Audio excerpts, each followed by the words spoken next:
You should spend time studying rhetoric. You should spend time studying the art of making yourself understood, the art of speaking, the art of reason and argument. These are all things that I feel like have been undertaught by most Western education systems in the current times, and I think they are one of the truly useful skills.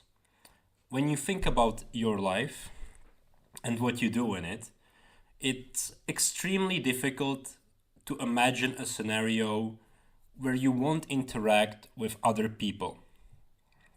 Right? We can imagine these programmer jobs where you do everything online, where you don't have to see anyone in person, where you don't have to go into office, which is being it is more common day by day, especially after the pandemic. But even then, you might have to give a Zoom interview or you have to have a team meeting. And are you planning to be celibate for the rest of your life, or are you trying to find a significant other? These are all situations where even the most secluded of us could use the skills that rhetoricism would bring. However, it's not taught. I know it's not taught because most people simply do not know how to speak. They do not know how to convey their ideas in a compelling way, or even a logical way, even a structured way. If they cannot read off of a paper that they have prepared beforehand, they won't be able to put together an idea and convey it to you. How do I know this? Well, let me tell you a little story, a little anecdote. I was diagnosed with dyslexia right about the time I've entered elementary school. And, the elementary school system didn't really have, at least where I'm from and when I actually was at those institutions, that they didn't really have a way to help me. In that sense, like they gave me an extra time on a test, which, is empirically supported. I get what they were trying to do to even out the playing field, because dyslexia is essentially a learning disability, a specific learning disability that changes the amount of items or the amount of information you can take in, right? You can still take in the information, it will be slower with reading specifically. What they would do, so they would give me extra time on tests to try to make up for this discrepancy. So it would be quote unquote fair. However, no one ever taught me how to deal with my dyslexia. No one ever taught me there's schools of thought. There's specific trainings you can do to get better at reading with dyslexia. That's something I've had to taught myself. That's something I've had to push through myself. However, one of the scenarios that my dyslexia came in useful is when I was supposed to be presenting in front of a class later on in my academic career, in my schooling and in high school. I couldn't read off a piece of paper like the other kids did because I simply would stutter too much. I would mistake words. I couldn't do it. I was especially under pressure of standing in front of people. It was a big problem. Pretty common experience with people that have dyslexia. However, what this taught me to do is to speak on spot. And while I'm sure there's better orators than me, I'm sure there's people who can memorize their lines or anything like that, I must say I did develop a skill that was definitely above average for the sample I inhabited, for the population I was in. I was definitely above average in my ability to convey my ideas without having them written down, with being on the spot. Now, how does one become better at rhetorics? Well, in part, I started this training, I started this YouTube channel as a part of my rhetorical training. And I hope that I will see improvement in how I convey my ideas.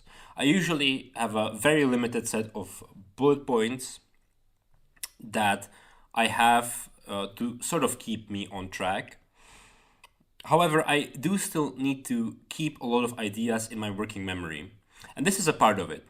To be able to have an idea and to hold many items in your working memory as you're talking about them, right? So I'm holding my ideas about dyslexia, my ideas about rhetorics, my sort of experiential ideas that I had, and how I want to convey them to you, why I think they're important. These are all things I should be able to simultaneously somewhat hold in my working memory if I want to convey them efficiently. So speaking, recording yourself, and hearing yourself speak is an extremely important practice. Because I think most people have had the experience that they heard their voice in a recording and they did not like the way they sound. Of course, can be to a certain extent summed up with the phenomena that you sound different when you speak than when you record it, right? Because the way it echoes in your head and the way you hear yourself is not the same way others will hear you, the same way you prefer your mirrored image to your how you really look, because that's how you see yourself in the mirror.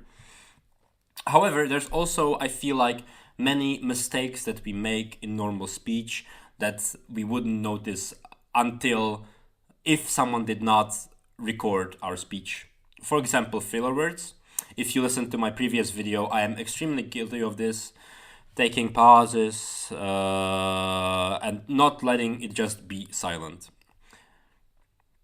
Or using filler words like for example, etc. There's many. And everyone has specific filler words that we can iron out of our speech. If we manage that, we will be more engaging. Our ideas, we will convey more ideas per phonetic sound, right? If you are ideally in an ideal world, you would not want to make a sound that doesn't contribute to conveying meaning, that isn't a signifier for something. Now, rhetorics is a topic that has been studied since ancient Greece. And to my great shame, I must admit I'm not an expert on it. I haven't read Aristotle. I haven't dealt with the sophists. I am not as educated on rhetorics as I would like to be. But hopefully that can change, and maybe I can track my journey with rhetorics. I can do more content about rhetorics. But before I do that, I would like to touch on one more thing with dyslexia. There is an aspect to the philosophy of Friedrich Nietzsche that I find quite interesting. That is, something good can come out of an error. Nietzsche, for example, uses the pyramids. One of the theories for why the pyramids were built, except for burial, is that they assisted in astrological prediction. While astrology has been widely debunked even in Nietzsche's time, he sees the product of that folly as being something great, as being something worthy. Another aspect of where Nietzsche talks about this is in regard to decadence. Decadence being the fall of civilization, right? Not even fall as in to fall, but fall as in the season, as autumn. That's where you also that's where fruits ripen, right? That's also a season of harvest, of plenty. Many great thinkers, great leaders, aristocrats, as Nietzsche would consider them, right? This is the people that he would consider to be great, came from periods of decadence, from periods where the societies that they were from were at its end. I would consider my dyslexia probably to be one of my biggest flaws as a human being. Now, I've sort of described to you that rhetorics is important, and I believe to be rhetorics one of my best abilities as a human being. My speech, my verbal ability, although it might not come across in the videos, because you watch a lot of people who put far more effort in and are far more talented than me. It might not seem that way, but trust me, if I do say so myself, it's better than the average. I think you're simply underestimating the average. Oh, you're overestimating the average, sorry. If you think that's not the case, if you believe me, why, thank you. To add to the concept of Nietzsche, I would like to also add a concept from dialectical behavioral therapy, its namesake, dialectics. Not Hegelian dialectics, as some would claim. The concept is a little bit different, quite a bit different. It's not as schizophrenic as Hegel was. Essentially, you can have two things that are both of opposite qualities, for both bad and good, can be two aspects of a single thing, and those are both valid as qualities. So I had a seminar on DBT, and the example that our professor used is that when I smoke, I look really cool. But also, if I keep smoking, I will most likely get lung cancer. Or there's an increased chance of lung cancer, at least. These are both facts about the act of smoking, or of smoking. If we are to acknowledge something that's bad about ourselves, it does not mean that it's exclusively bad, but we, again, don't have to shift into, actually, it's great to have dyslexia. It's really not. I think I can relatively confidently tell you that it's slowed me down in life in many ways, especially in academia, where it's a big disadvantage to have, relatively. Of course, there's bigger ones. Now, dialectical behavioral therapy is for people who have borderline personality disorders. And one characteristic of borderline personality disorder is this so-called love-hate cycle, as it has been called sometimes, which is their tendency to love a person one moment, right? For example, this will happen with therapists sometimes. They will come into therapy and they will say, wow, you are the greatest therapist I've ever had. You're so understanding. No one else is as understanding as you. I do not even deserve to be in your presence. You're such a great therapist. And, as the therapy will go on and they will feel like they've been slighted in some way, they will go, wow, you're the worst therapist of all time. I can't believe I'm wasting time and money being here. You shouldn't have a license. You shouldn't treat people. What a terrible person you are. And I think we have, because, personality disorders are, to simplify it, normal personality traits that go to a pathological level. So I think all of us, to a certain extent, have this borderline tendency of not seeing that a thing can have both positive and negative aspects. And this is something I think we can all take from whatever is your ailment. Mine, as I sort of shared with you here, being dyslexia, I can acknowledge that dyslexia has slowed me down. It's not great, but I can also acknowledge that I've gotten something out of it, that I've gotten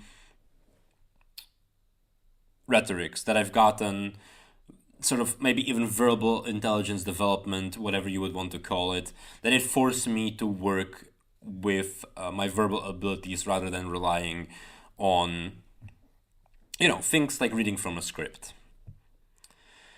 I would like you to now consider if you have something in your life that's like that is an ailment, that is a personality characteristic, that is, maybe you have a physical disability.